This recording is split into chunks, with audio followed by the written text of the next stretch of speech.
We have concerns with a number of the proposals put forth in the administration's budget. We understand that this is not going to be the final budget, but we think that we would be less than authentic as a Congressional Black Caucus and as representatives of our districts if we didn't push back on the proposals. The president himself said that there were tough choices to be made, that he definitely feels folks' pains. Do you think it's possible for President Obama to propose specific budget cuts that would not negatively affect the poor? No. The president was put into this bad situation through no fault of his own. He's having to deal with a very, very tough situation. And when you have a budget a deficit and a debt that's rising above 13.3%, you've got to have some painful cuts. One of the things we think the president should look at, as well as the Republicans in putting together their budget, and that is look on the revenue side. What can we do to generate revenue that we don't have to cut services? I mean, we have a multitude of military bases all around the world. In some places, there's no point. The war in Europe ended, in 1945. You believe you will be able to influence the president's decisions at all? Well, we certainly are under the belief that the president will listen to us. We're going to meet with the head of the OMB later on today. We're going to meet with the president himself. We're going to do everything we can to present our picture.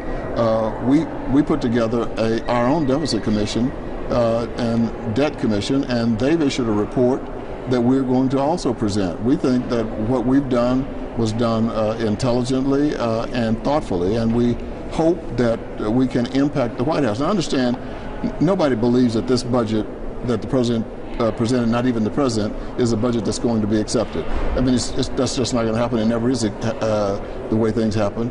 And so, to some degree, I think we'll have some impact on what the final document looks like.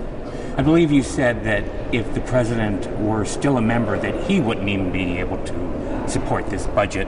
Why would President Obama not be able to approve his own budget plan if he were a member today? Well, the president, remember, was a community organizer, and a very good one at that. He would stand with us pushing against any cuts to the Community Development Block Grant Program. It is one of the best things that happens to communities. They have the total decision-making capacity in the local communities, and cities, entitlement cities that receive those dollars can't even spend them without neighborhood hearings. And so he would be on our side, and so we understand that for him to propose cuts into CDBG means that he didn't have many other choices. And he probably expected, I'll bet money, I wasn't there, I'll bet money that when he and his staff talked about it, he said the CBC is going to oppose me on this.